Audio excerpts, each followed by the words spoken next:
Everyone, स्वागत है आप सभी का हमारे ऑनलाइन क्लासेस में। और बच्चे, जो आज की क्लास है that is all about your arithmetic progression, यानी कि चैप्टर नंबर 5 एपी। तो यार इस रिवीजन सीरीज़ में जब आप बात करोगे एपी की, तो यार एपी के मैंने बेसिक बातें आपको पहले भी बता रखा है। एक 10 मिनट की वीडियो है जिसमें मैंने बेसिक चीज़ें बताई है एपी की, कि क्या है ये, कैसे फॉर्म होता है, किस टर्म को क्या बोलते हैं। उसका लिंक डिस्क्रिप्शन में देखो, आपको मिल जाएगा, आप वो देख लो ताकि इसकी डिटेल में आपको बेसिक चीज़ें पता चल जाए। सिर्फ और सिर्फ 10 मिनट की वो वीडियो है जिसमें सब कुछ बताया हुआ है मैंने इस चैप्टर के बारे में।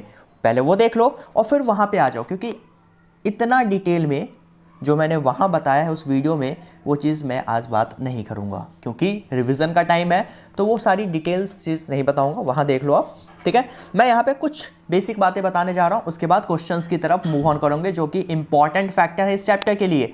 वो बेसिक चीज़ क्या है कि देखो यार, अगर अरिथमेटिक प्रोग्रेशन है, इट सिंपली मीन्स कि यार कोई एक ऐसा पैटर्न, क्या बात करा मैंने, कि कोई भी एक ऐसा पैटर्न और उस पैटर्न के बीच का जो डिफरेंस है वो हमेशा क्या रहे, ऑलवेज। अगर ये सपोज 1 है तो ये भी 1। दैट मीन्स एक ऐसा पैटर्न, चाहे वो पैटर्न एक नंबर का हो, चाहे वो पैटर्न किसी गेम का हो, चाहे पैटर्न वो मंथ का हो या डे का हो, बट एक सेम इंटरवल पे वो रिपीट होगा, then that is said to be your arithmetic progression. ठीक है, तो यहाँ पे बात होगी नंबर्स की। ये चैप्टर नंबर्स के बारे में है पूरा का पूरा, तो इसमें हम बात करेंगे नंबर्स की। यानी कि कोई भी एक पैटर्न, किसी भी नंबर का पैटर्न वो एपी में है, इट सिंपली मीन्स कि उनके बीच का जो डिफरेंस है वो हमेशा सेम रहा। यानी कि वो डिफरेंस क्या रहा, वो डिफरेंस हमेशा बच्चे आपका कॉमन रहा। And if the difference is common between any numbers, then that sequence, that pattern are said to be in AP, यानी कि इन अरिथमेटिक प्रोग्रेशन। ये कुछ चीज़ें जो मैंने आपको बताया अभी। ठीक है, इसके बाद सपोज मैंने लिया एक एग्जांपल कि सपोज कोई नंबर है मेरा 2, 4, 6, 8, 10 एंड सो ऑन। देखो अब कि यार ये एपी में है या नहीं है, तो उसके लिए कुछ बातों का ध्यान रखो हमेशा। मैंने बोला चेक, एक वर्ड यूज़ किया check, whether the given sequence are in AP और नॉट। तो जब वर्ड यूज़ हो जाए चेक, उस केस में आप क्या करो, सबसे पहली बात तो ये कि पहले टर्म को आप लेट करो A1, दूसरे को A2, तीसरे को A3, A4, A5 and so on, और लास्ट टर्म को AN, लास्ट टर्म को AN। मैंने क्या बोला कि first term is always your A या फिर A1, बट जो second term is A2 and so on. ये पैटर्न चलता रहेगा A3, A4, A5 and all. Okay, और बच्चे इसी तरीके से आप कह सकते हो कि दो नंबरों के बीच का difference, that difference is said to be your common difference. अगर वो एपी में है तो कॉमन डिफरेंस को हम रिप्रेजेंट करते हैं लेटर डी से, और ये डी बराबर होता है A2 माइनस A1 या फिर और A3 माइनस A2 और A4 minus A3 and so on. That means किसी भी लगातार दो नंबर के बीच का डिफरेंस जो है वो कहलाएगा कि वो डिफरेंस कैसा है, कि वो डिफरेंस एपी में है या नहीं है, कोई भी दो नंबरों के बीच का डिफरेंस। ठीक है, और यही रिप्रेजेंटेशन आपका चलता रहेगा। इसके बाद अब जब बात करोगे कॉमन डिफरेंस जब आपका निकल जाएगा, तो हम बात करेंगे about the number of terms, यानी कि यहाँ पे टोटल कितनी संख्याएं हैं, टोटल कितने नंबर्स हैं। तो number of term is basically represented by the letter N. N से नंबर ऑफ टर्म्स को रिप्रेजेंट करते हैं। उसके अलावा जब बात होती है तो that is about the last term, and last term is represented by your AN और L, और हम इसको nth टर्म भी बोलते हैं, nth टर्म। nth टर्म का मतलब है लास्ट टर्म हो गया या फिर L हो गया, L is also the last term, AN is also the last term. तो ये सारी रिप्रेजेंटेशन के तरीके हैं किसी भी एपी को। ओके, एपी में यानी कि इस टर्म्स का मतलब ये होता है। अगर इतनी बेसिक चीज़ें आपको पता है ना, तो एपी में आप डील कर पाओगे। ठीक है, अब देखो क्वेश्चंस किस फॉर्म में आता है। अगर क्वेश्चन आ रहा है कि check whether the given sequence या given pattern is in AP और नॉट, वर्ड यूज हो गया चेक।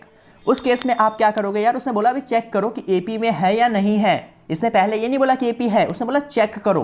तो जब वर्ड यूज हो जाए चेक, उस केस में आप हमेशा पहले निकालोगे A2 माइनस A1। देखो A2 क्या बच्चे, 4 माइनस 2 दैट इज 2। फिर इसी तरीके से एक बार निकालोगे A3 माइनस A2, देखो कितना है, तो A3 है 6, A2 है 4, दैट इज 2। फिर है A4 माइनस A3, A4 कितना है 8, A3 कितना है 6, 2। इस तरीके से हमने पहले ही कॉमन डिफरेंस यानी कि डी लेट नहीं किया। क्यों नहीं किया? बिकॉज यार उसने बोला था चेक करो, क्या पता ये AP में ना आता, और कॉमन डिफरेंस का मतलब है कि वो AP में है, तो दैट्स व्हाई कॉमन डिफरेंस पहले वर्ड यूज नहीं करेंगे। Simply you have to find A2 minus A1, A3 minus A2, A4 minus A3, check whether the given sequence is in AP और नॉट, उस केस में check word use वाले में। ठीक है, अब देखो अब क्या आया कि यहाँ लिखोगे कि देखो इसके बीच का डिफरेंस 2, इनके बीच का डिफरेंस 2, यहाँ भी डिफरेंस 2, तो अब आप एक वर्ड यूज करेंगे दैट इज कॉल्ड कि F here difference between every successive यानी कि हर एक आगे वाला पैटर्न, जो हर एक आगे वाला जो टर्म है उसके बीच की बात हो रही है। तो here difference between every successive terms are same, therefore given sequence is in या are in AP, given sequence are in AP, यानी कि जो दिया गया है सीक्वेंस वो AP में है। ये आपको स्टेटमेंट यूज करना है। अगर यहाँ पे लिखते डिफरेंस सेम नहीं आता तो हम लिखते हैं difference between every successive terms are not same, that's why given sequence are not in AP, but ये AP में है। इतना लिख दिया आपको। जब ये हो गया उसके बाद आप क्या यूज करेंगे, तो बोलेगा कई बार क्वेश्चन में कि यार अगर AP में है, if check whether these are in AP and if they are in AP then find the common difference. तो अब लिखोगे हेंस कॉमन डिफरेंस, कितना है बच्चे common difference, common difference is equal to सबके बीच का डिफरेंस कितना है 2, यानी कि D कितना आ चुका है, D आ गया बच्चे 2। तो ये चीज़ करना है आपको इस क्वेश्चन पे, जब वर्ड आ जाए आपको कि चेक करो कि AP में है या नहीं है। आई होप चीज़ें क्लियर है आपको। उसके बाद एक पैटर्न और सीखो कि इफ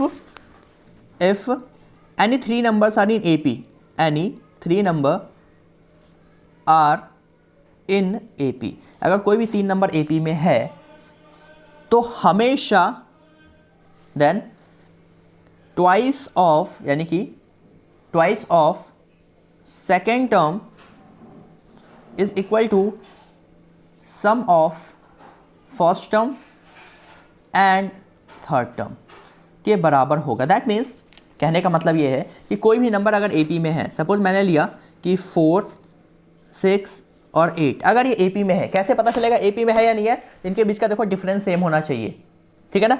तो अगर AP में है तो एक चीज़ हमेशा ये फॉलो करेगा, फॉलो क्या करेगा कि बीच वाले का डबल यानी कि सेकेंड टर्म का डबल पहले और तीसरे के सम के बराबर होगा। जैसे कि देखो बीच वाले का डबल, तो 2 बीच वाला है 6 इक्वल टू पहला टर्म है 4, लास्ट टर्म यानी कि थर्ड टर्म 8। देखो 6 2 12, 8 + 4 12, है ना, इक्वल आ रहा है। That's why these are in AP। इसमें कई बार मिसिंग फ्रीक्वेंसी आ जाता है, यानी कि मिसिंग निकालना है। दैट मीन्स सपोज आपको दे दिया कि यहाँ पे दे रखा है सपोज 10, यहाँ पे दे रखा B, यहाँ पे दे रखा सपोज उसने बोल दिया आपको क्या 20 are in AP, then find B कितना होगा। तो मैंने बोला कि AP में है ना, तो देयरफॉर बीच वाले का डबल पहले और तीसरे के सम के बराबर कितना होगा 30, ये 2 अपॉन में जाएगा तो B हो जाएगा 30/2 15, तो B की वैल्यू आ गई 15, खत्म। तो इस तरीके से भी इन क्वेश्चंस को डील करना है बच्चे, आप ऐसे भी कर सकते हो एक इस पैटर्न के बेस पे, ठीक है। उसके बाद आगे, अब यार कैसे पहचानेंगे कि कोई भी टर्म AP में है या नहीं है, ठीक है। तो आपको उसके लिए मैंने एक चीज़ बता दिया, बट कैसे पहचानेंगे कि किसी इक्वेशन में, किसी क्वेश्चन में कि लास्ट टर्म क्या है, कौन सी टर्म को क्या माने। तो यार एक सिंपल सा हिंट देता हूँ जिस पे स्पेशल क्वेश्चन आने जा रहा है आपके बोर्ड में। क्या? तो जिस क्वेश्चन में दिख जाए इज वर्ड, ठीक है, विल, ठीक है, इन सब के आस पास का टर्म, इसके आगे या इसके पीछे, आगे पीछे वाली जो टर्म्स होंगी उसको हम हमेशा AN लेट करेंगे। याद रखो ये चीज़, इज के आसपास जो भी टर्म होगा, इज के या विल के जस्ट बगल में आगे या पीछे जो टर्म होगा उसे हम ए एन लेट करते हैं, ए एन, वो ए एन है आपका। क्वेश्चन में यही पहचानने का तरीका है एक, अदरवाइज तो आप घूमते रह जाओगे, तरीके कई सारे लोग बताएंगे बट थोड़ा सा घूमोगे। तो सिंपली याद रखो कि जो आपका होगा क्या, जो आपका होगा इज़ और विल, वहाँ देखो क्वेश्चन में उसके आसपास कोई टर्म दिख रही है, दैट मीन्स वो गिवन आपको क्या है, तो वो गिवन है आपका ए एन के बारे में। ठीक है, क्वेश्चंस की फॉर्म में देखेंगे अब इस चीज़ को कि कैसे पहचानना है।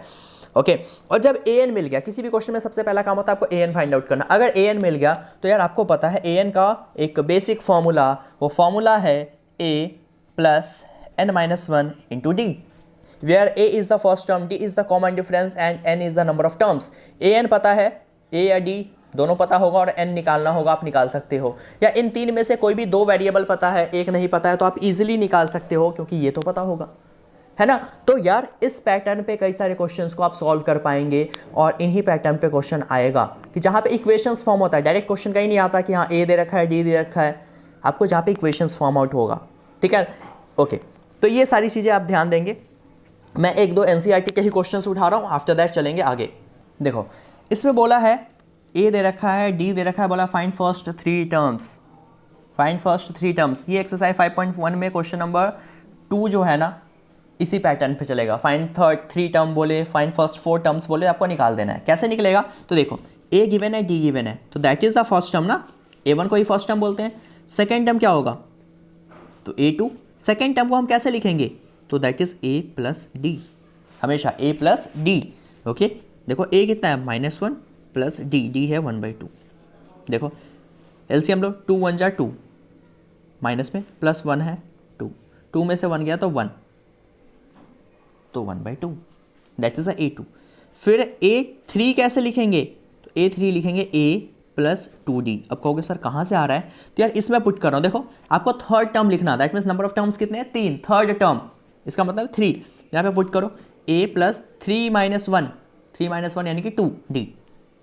ओके तो देखो A कितना है बच्चे, A है मेरा -1 प्लस 2 और D है मेरा 1/2। देखो 2 से 2 कैंसिल, बच गया -1 प्लस 1 और ये सॉल्व होकर आ गया 0।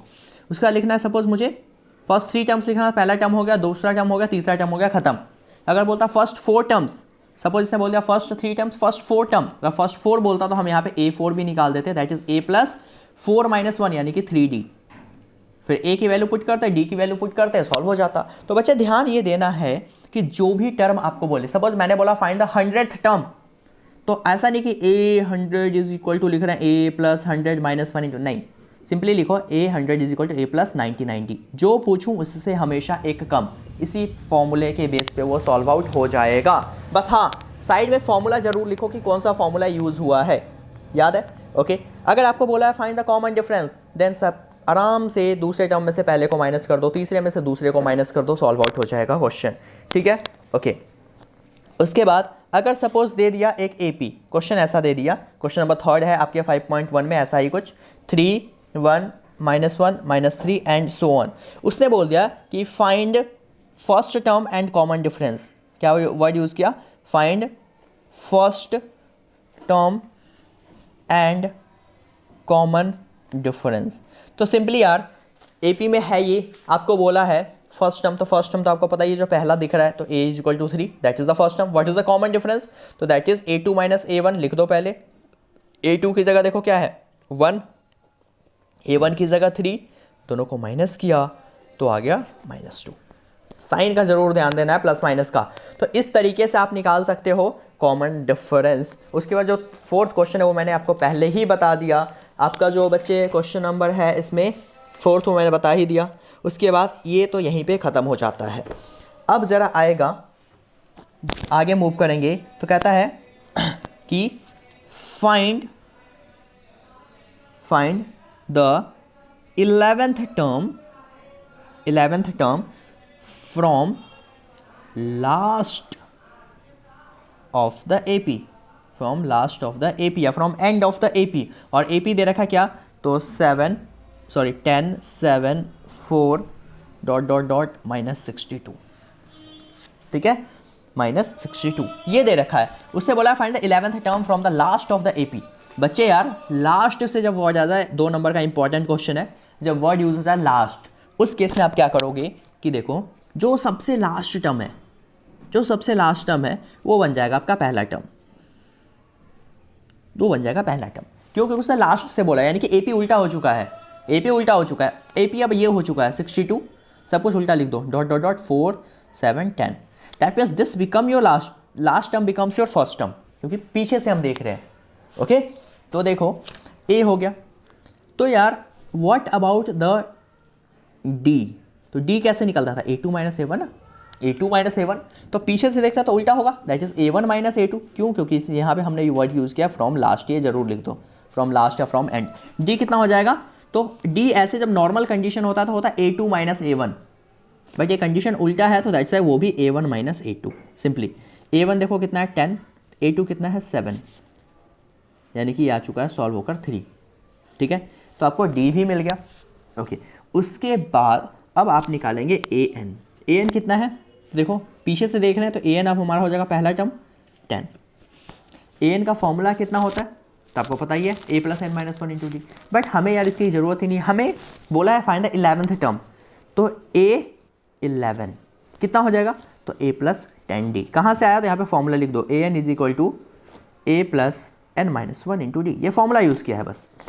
ठीक है, तो A कितना बचे यहाँ पे? माइनस 62 प्लस 10, और D कितना है 3, तो माइनस 62 प्लस 10 3 ज़ा 30, माइनस करो 2, 6 में से 3 गया 3, बट माइनस में, क्योंकि बड़ा नंबर माइनस में था।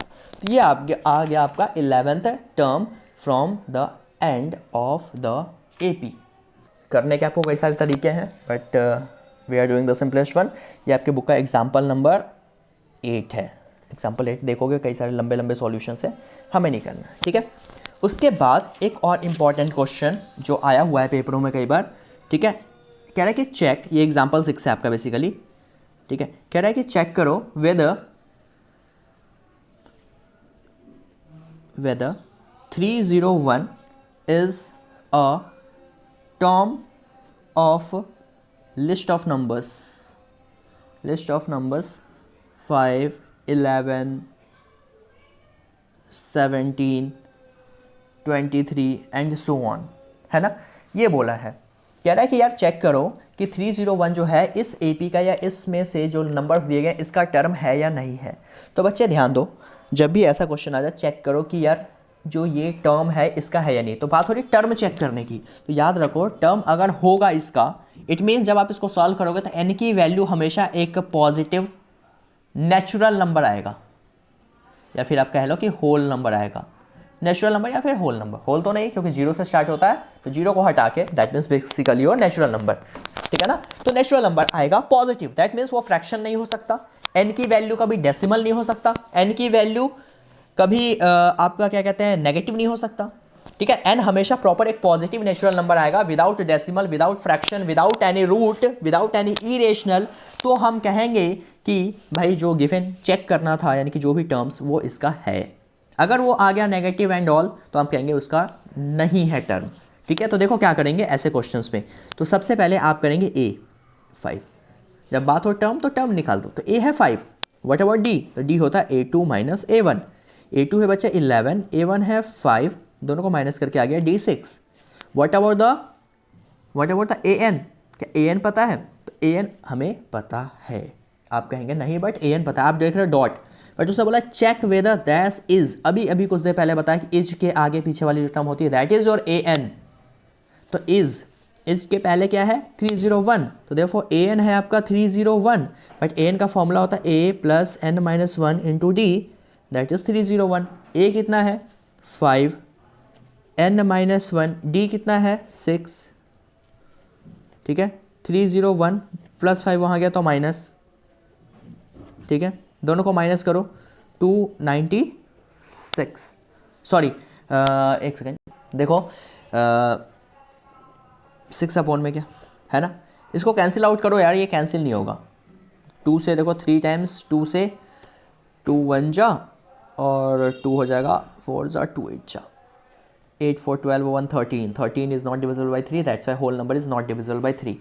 तो n माइनस 1 आ गया 148 बाई 3, तो n कितना आएगा? 148 बाई 3, और ये माइनस में आ गया तो प्लस, उसका जरा एलसीएम ले लेते हैं, मल्टीप्लाई कर दो, क्रॉस मल्टीप्लाई 3 1 जा 3, आ गया 151 अपॉन में 3, that is the value of n, and ये ऐसा है, इस वजह से हम कहेंगे कि hence 301 is not the term of 5, 11, 17 and so on. क्यों नहीं है? बिकॉज यहाँ रीज़न भी दे दो, since n is not a natural number, simply n एक प्रॉपर नेचुरल नंबर नहीं है, दैट्स वाई ये जो टर्म है वो AP में नहीं आएगा, इस AP का टर्म वो नहीं है। होप क्लियर है? अगर सपोज n आ जाता सॉल्व करके 151, ओनली 151, अपॉन में कुछ नहीं होता, तो हम कह देते yes this is the term. या n आ जाता सपोज 3 या 2 या 4 कुछ भी, बट एक पॉजिटिव नंबर, तो हम कहते हैं कि या ये AP में है। ओके, अगला क्वेश्चन कह रहा है कि how many 3 digit number are divisible by 7। यार इसमें अभी भी आप लोग गलतियाँ करते हो, ऐसे क्वेश्चंस इंपॉर्टेंट हैं 2 मार्कर के लिए बहुत ज़्यादा, तो ज़रा ध्यान से देखो यार, ठीक है। कह रहा है कि 3 डिजिट के कितने नंबर 7 से डिवाइड होंगे। तो सबसे पहला काम 3 डिजिट का सबसे स्मॉलेस्ट नंबर यहाँ रफ में लिख लो। स्मॉलेस्ट नंबर जब रफ लिखते हो तो यहाँ पर लिख दिया करो रफ, RAUGH, ठीक है। तो 3 डिजिट का स्मॉलेस्ट नंबर होता है 100, 7 का मल्टीपल है तो 7 से डिवाइड करो। देखो 7 1 जा, 7 4 जा 28, बचा क्या 2, जो रिमाइंडर बचा इसको पूरा इसमें से माइनस करो, तो बच्चे 100 minus 2 is becomes your 98। 98 is divisible by 7 करके देख लो, 14 7 जा 98 डिवाइड हो जाएगा, बट उसे बोला 3 डिजिट, ये आ चुका है 2 डिजिट, तो that is the 2 digit largest number which is divisible by 7। हमें 3 डिजिट चाहिए, तो इसमें फिर से क्या करो 7 प्लस कर दो, तो आएगा 105। दैट मीन्स 105 3 डिजिट का सबसे स्मॉलेस्ट नंबर है जो 7 से डिवाइड होता है। 7 से डिवाइड होने वाला सबसे स्मॉलेस्ट नंबर 3 डिजिट का है 105, तो दैट इज 105 पहला नंबर। अगला नंबर क्या होगा, तो ऑब्वियसली बात है 7 का मल्टीपल है तो इसमें 7 प्लस कर दो, तो 112, 119 and so on. But what about the last number, तो लास्ट नंबर क्या होगा, तो देखो लास्ट नंबर होता क्या 3 डिजिट का, ये इसको 7 से डिवाइड करो, 7 का मल्टीपल है, 7 1 जा, फिर देखो 29, 7 4 जा 28, फिर बचा 1 9, 7 2 जा 14, 5, अभी भी रिमाइंडर बच गया 5। तो अब इस 5 को फिर से 999 में से माइनस कर दो, तो ये बचेगा 994। That means 994 is the last number which is divisible by 7। अब कोई कहेगा सर इसमें फिर से 7 प्लस या माइनस क्यों नहीं किया, बिकॉज ये 3 डिजिट का ही नंबर है, ये तो 2 डिजिट बन चुका था, दैट्स वाई दोबारा प्लस करना पड़ा, बट यहाँ पे ऐसा कुछ नहीं होगा। इट मीन्स ये AP आ चुका है। अब जब AP आ गया तो यार A हो चुका है 105, D कितना होगा, तो कितने का मल्टीपल था, या डिविजिबल था 7 का। मल्टीपल या डिविजिबल कॉन्सेप्ट यही लगता है, तो 7 का। Okay, what about the AN last term, तो 994, ओके 994, ठीक है। अब AN का फॉर्मूला होता है A plus N minus 1 into D। निकालना क्या है, निकालना how many 3 digit number, how many numbers, that means you have to calculate number of terms, that means हमें निकालना है n कितना होगा, कितने नंबर्स हैं इसके बीच में जो कि 7 से डिवाइड होते हैं, तो n निकल आएगा। देखो A कितना है बच्चे 105 प्लस n माइनस 1, D कितना है, तो D है 7, है ना। तो देखो 105 वहाँ गया तो माइनस में, और ये है n माइनस 1 इंटू में 7, माइनस करो, 4 में से 5 गया तो आपको पता है 9, ये बचा 8, 9 में से 1 गया तो 8, है ना। 7 इसके अपॉन में आ गया, बच गया n माइनस 1, डिवाइड करो, 7 1 जा 7, बचा कितना यहाँ पे देखो 8 8 9, 7 से डिवाइड किया, 7 1 जा 7 2 जा कितना बचा 4 9, 7 7 जा 49, यानी कि 127, है ना। जब 127 बच गया तो माइनस 1 वहाँ गया तो प्लस 1, तो 127 plus 1 that is becomes your 128। It means क्या लिखोगे आप, हैंस 128 टर्म्स आर, या 128 numbers are divisible by 7 which is 3 digit, यानी कि 3 डिजिट के 128 नंबर है जो 7 से डिवाइड होंगे या जो 7 के मल्टीपल होंगे। मल्टीपल वाले वही क्वेश्चन में यही करना है। I hope got it, okay. But जब वर्ड आ जाए बिटवीन, सपोज मैंने बोला how many numbers between 12 and 248 that is divisible by 4 या दैट इज डिविजिबल बाई 2। ठीक है, सपोज मैंने बोला कि कितने नंबर्स हैं इसके बीच में, वर्ड यूज किया मैंने बिटवीन, जो 4 का मल्टीपल है। तो बच्चे जब मैंने वर्ड यूज कर दिया बिटवीन, तो देखो 4 से पहले इसको डिवाइड करोगे पहले नंबर को, तो 4 3 ज़ा 12 कैंसिल हो रहा है, बट हम 12 काउंट नहीं करेंगे। क्यों? क्योंकि वर्ड यूज हुआ बिटवीन। वर्ड यूज होता फ्रॉम या इतना टू इतना, 2 12 टू 248, तो हम यूज़ कर लेते हैं ये भी और ये भी। बट इसके बाद और इससे पहले क्योंकि वर्ड यूज हुआ बिटवीन, तो देखो AP क्या बनेगा, 12 के बाद पहला नंबर जो 4 से डिवाइड होता है, तो देखो ये भी होता है, तो इसके बाद क्या होता है 4 4 जा 16। इससे पहले ये होता है क्या, देखो 4 6 जा 4 2 जा या, तो इससे पहले दैट इज 244। दैट मीन्स पहला नंबर 16, लास्ट नंबर इज 244। 16 के बाद अगला क्या होता, तो 20 एंड सो ऑन। यहाँ से AP फॉर्म कर लेते हैं जब वर्ड यूज होगा बिटवीन। बिटवीन में ये काउंट नहीं करना, बाकी में काउंट करेंगे। I hope got it. ज़रा आगे मूव करते हैं। देखो और कैसे क्वेश्चंस आते हैं। ठीक है, आता है कि यार the 17th term of AP exceeds the 10th term by 7, then find common difference। Find common difference, इसमें कुछ भी आ सकता है।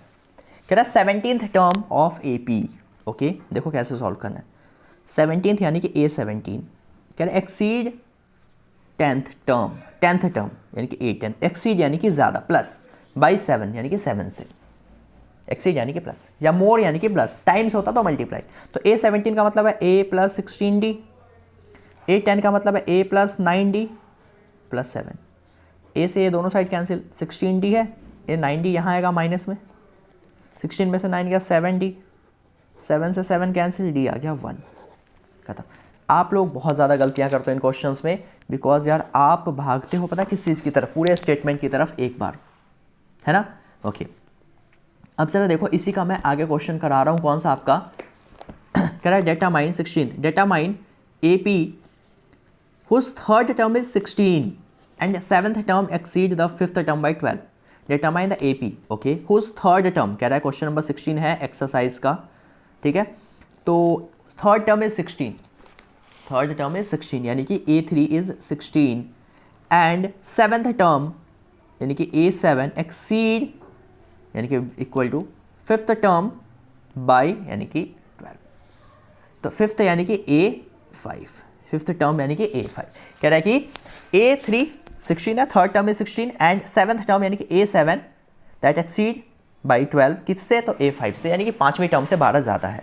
तो A3 का क्या मतलब है, A plus 2D which is equal to 16, जितना हो उससे कम। कहाँ से आया, तो using the relation AN is equal to A plus N minus 1 into D, A plus N minus 1 into D, ये फॉर्मूला है, यहाँ पे लिख देना कहीं पे साइड में। A3 का मतलब A प्लस 2D, A7 का मतलब है A प्लस 6D, A5 का मतलब है A प्लस 4D 12, है ना, प्लस में है यहाँ पे। देखो A से A कैंसिल, 6D है, 4D यहाँ आएगा माइनस में, इक्वल टू चल रहा है 12, 6 में से 4 गया आपको पता है 2D इज इक्वल टू 12, 2 से A कैंसिल हो गया 6 टाइम्स, D आ गया 6। जब D आ गया इसको यहाँ पे पुट कर दो, तो A प्लस 2 इंटू में 6 इज इक्वल टू 16, A हो जाएगा 16 माइनस 6 2 जा 12, A आ गया 4। उसने बोला therefore you have to calculate AP। तो AP क्या होगा, तो AP के पहले टर्म को बोलते हैं A, दूसरे को बोलते हैं A प्लस D, तीसरे को बोलते हैं A plus 2D, because first term is A, second is A2, फिर A3 एंड सो ऑन, चलता रहेगा। 2-3 टर्म निकाल के आप छोड़ दो। तो पहला टर्म कितना है बच्चे, 4, दूसरा कितना हो जाएगा, तो 4 प्लस 6 10, तीसरा कितना हो जाएगा, तो 4 प्लस 2 इंटू में 6, कॉमन डिफरेंस को यहाँ रख दो, 4 10, 6 2 जा 12, 12 plus 4 16 and so on, these are the AP। इस तरीके से बहुत सारे क्वेश्चन अभी करेंगे, बट अभी फिलहाल मैं चल रहा हूं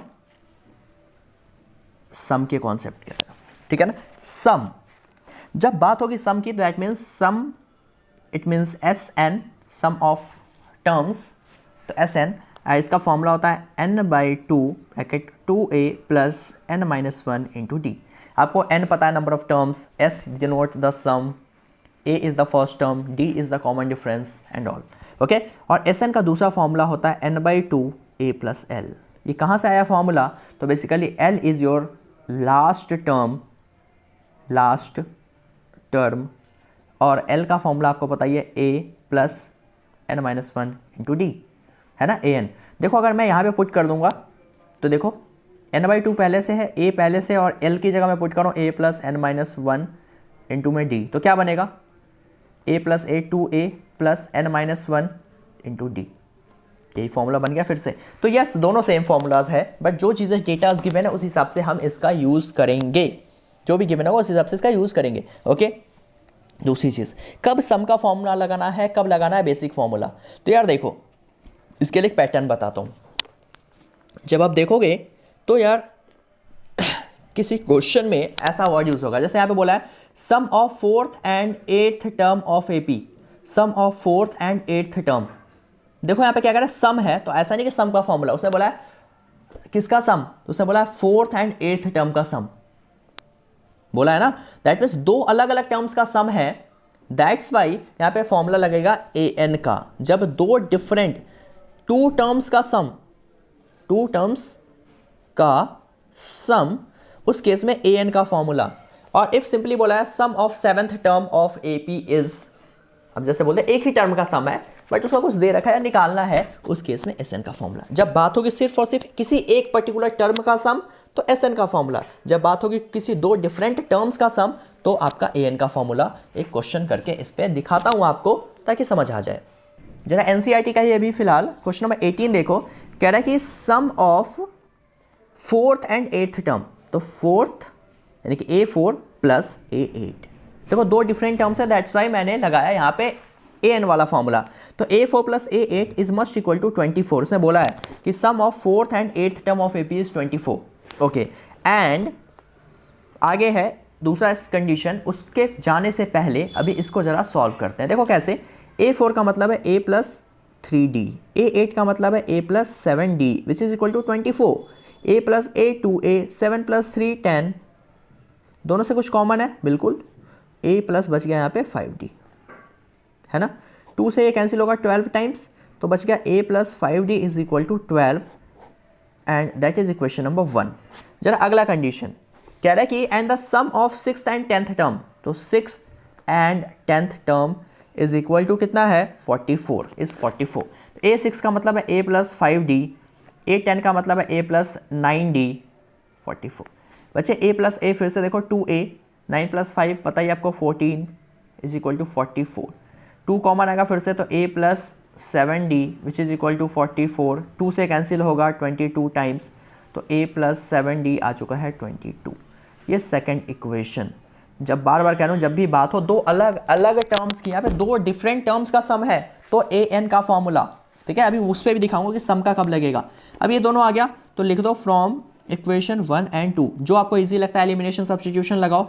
तो a प्लस 5d है 12, उसके बाद है a plus 7d that is 22, minus minus minus cancel, 7 में से 5 गया 2, बड़ा नंबर 7, तो माइनस 2 में से 2 गया 0, 2 में से 1 गया 1, बड़ा नंबर 22, माइनस कैंसिल 2 से ये 10 टाइम्स, तो d आ गया, सॉरी 2 से ये 5 टाइम्स, 10 था ना 5 टाइम्स, तो d आ गया कितना यहाँ पे 5, d आ चुका है यहाँ पे 5। ओके, तो जब d आ गया तो यार आप कैलकुलेट कर सकते हो यहाँ से a, तो देखो a कितना हो जाएगा, तो फ्रॉम इक्वेशन 1, इक्वेशन 1 था a plus 5d is equal to 12, इसमें d को पुट कर दो तो a प्लस 5 और d हो गया 5, a आ चुका है 25, तो a देखो कितना आ गया 12 minus 25 that is minus 13, a मिल गया d मिल गया। उसके बाद क्वेश्चन ने क्या बोला था, कह रहा है find the first 3 terms of the AP, first 3 terms of the AP,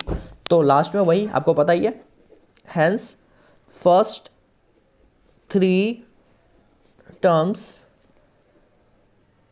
of AP are, पहले टर्म को बोलेंगे क्या a, दूसरे को A2 A3, A2 को बोलते हैं a प्लस डी, A3 को बोलते हैं a प्लस 2d। a कितना है, तो a है -13, a फिर से देखो -13 प्लस d कितना है 5, ये है -13 प्लस 2 इंटू में 5, तो -13, 13 में से 5 का आपको पता ही है कितना 8, देखो 5 2 10, 13 में से 3 गया तो पता ही आपको 3 बट साइन माइनस का क्योंकि बड़ा नंबर माइनस में है। तो इस तरीके से आपके स्टार्टिंग के 3 टर्म आ चुके हैं। अगर बोलता कि फाइंड द AP तो सिंपली हम क्या करते 2-3 टर्म निकाल कर डॉट डॉट डॉट भी लगा देते, बट इसने बोला था एग्जैक्टली 3 टर्म्स, तो दैट्स वाई ये क्वेश्चन भी आपका यहाँ पे सॉल्व हो गया। आई होप क्लियर है चीज़ें। अब जरा देखो अगले एक्सरसाइज का, यानी कि पेज नंबर आपका 113 NCERT एंड क्वेश्चन नंबर 9 कह रहा है कि sum of first 7 term of AP देखो इज 49। सिर्फ एक ही टर्म का सम बोला है, सम ऑफ फर्स्ट 7 टर्म, कोई 2 डिफरेंट टर्म्स नहीं है, एक ही टर्म है। तो देखो कह रहा है सम ऑफ फर्स्ट 7 टर्म्स यानी कि S7 कितना दे रखा है, तो दैट इज 49। सिर्फ एक ही टर्म है तो S का फॉर्मूला, वहां पे देखो क्या था, वहां पे बोला था sum of 4th and 8th term, 2 different terms का सम यानी कि ये वाला, और अगर सिंपली एक टर्म का सम है तो सम का फॉर्मूला इतना है। And 17th term, sum of first 7 term is this and that of the 17th term is 289, that of 17th term यानी कि S17 का अलग अलग। ठीक है, यहां पे देखो दोनों का टर्म, इसका सम स्टार्टिंग 7 टर्म का सम इतना है, इतने का इतना है, गिवन है। बट अगर पिछले क्वेश्चन में देखोगे तो यार देखो इन 2 टर्म का सम एक था, इन 2 टर्म का सम एक है, यहाँ पे पर्टिकुलर दोनों के अलग अलग हैं, तो दैट्स वाई SN का फॉर्मूला। ठीक है, अब देखो क्या निकालने में भूल जाओ, पहले जो गिवन है उसे डेटास को कलेक्ट करो। H7 का मतलब कितना है, SN का फॉर्मूला, तो SN का फॉर्मूला होता है n/2 2a + n-1 × d is equal to SN। तो यहाँ देखो n/2 फॉर्मूला लगाओ, तो n है 7, 7/2, 2a + 7-1 यानी कि 6d which is equal to 49। समझ आया? n की जगह क्या है बच्चे, देखो 7 तो 7/2, 2a + 6 × d, क्रॉस इट, तो देखो 49, ये 2 नीचे यहाँ गया तो ऊपर 7 नीचे, है ना, 7 से 7 टाइम्स कैंसिल, ये बच गया ओनली 2a + 6d, कुछ कॉमन आ रहा है यहाँ से 2, बच गया a + 3d, है ना, विच इज इक्वल टू 7 × 2, 2 से 2 कैंसिल, तो a + 3d आ गया 7। ओके, यहाँ आगे मूव करो, सबसे छोटा सा इक्वेशन आ चुका है, इसे मैंने मान लिया इक्वेशन नंबर 1। यहाँ देखो S17, 17 का मतलब कितना, 17/2 n/2 2a + n-1 × d, तो 17 - 1 यानी कि 16d, कहाँ से आ रहा है ये, इस फॉर्मूले से, 17 से 17 टाइम्स कैंसिल, स्क्वायर होता है। ओके, 1/2 हो गया, 2 यहाँ से कॉमन आएगा, बच गया a + कितना d, 8d इक्वल टू 17, 2 से 2 कैंसिल, बच गया a + 8d is equal to 17, that is my equation number 2 from equation 1 and 2। दोनों को सॉल्व करते हैं, तो यह a + 3d is equal to 7, एक है a + 8d is equal to 17, minus minus minus cancel, 8 में से 3 गया 5, 17 में से 7 गया तो माइनस का 10, d कितना आ गया, तो बच्चे 10/5 यानी कि d आ चुका है बच्चे 2। जब d आ गया तो इस d को रख दो किसी एक इक्वेशन में, सपोज फ्रॉम इक्वेशन 2, किसी में भी रख दो, तो a + 8 × 2 16 is equal to 17, a कितना आ जाएगा, तो 17 - 16, तो a आ गया बच्चे 1, a भी मिल गया, d भी मिल गया। क्वेश्चन ने क्या बोला था, तो क्वेश्चन ने बोला था, देखो जरा, find the sum of first n terms, sum of first n terms. ठीक है, तो यहाँ पे hence sum of first n terms are कितना होगा, SN, SN का फॉर्मूला होता है n/2 2a + n-1 × d। ठीक है, जरा देखो n कितना है बच्चे, पता नहीं, तो n/2 ऐसी, 2a कितना है, तो 1, n-1 नहीं पता, d कितना है बच्चे 2, अभी कैलकुलेट किया था।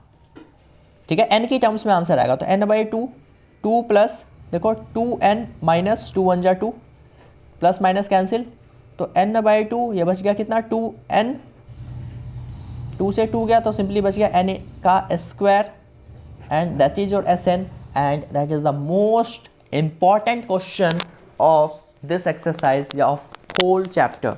बहुत ज़्यादा इंपॉर्टेंट है ये क्वेश्चन आपके लिए। ठीक है, चीज़ें समझ आई कि कब SN का फॉर्मूला लगेगा, कब लगेगा नॉर्मल फॉर्मूला, तो ये बेसिक बातें आपको पता होना चाहिए कि जब सिंगल 2 टर्म्स हैं, 2 डिफरेंट टर्म्स का सम बोल रहा है, तो AN का फॉर्मूला, ठीक है, दोनों को जोड़ दो। सिंगली किसी एक टर्म का सिंगल टर्म बोल रहा है यानी कि सम बोल रहा है, तो उस केस में SN का फॉर्मूला। आई होप चीज़ें कैलकुलेट कर लोगे। तो ये सारी बेसिक बातें, कुछ बेसिक क्वेश्चंस एनसीईआरटी के देखे, उसके अलावा एनसीईआरटी आप पूरा कवर अप कर लो अगर आपको करने हैं अच्छे स्कोर तो, with examples and your NCERT. इस एक्सरसाइज के क्वेश्चन नंबर आप करेंगे कहाँ तक, तो क्वेश्चन नंबर आप करोगे 14 तक, 14 के आगे नहीं करना, 14 तक, क्योंकि वर्ड प्रॉब्लम्स जो डेली बेसिस पे वो कर चुके हैं।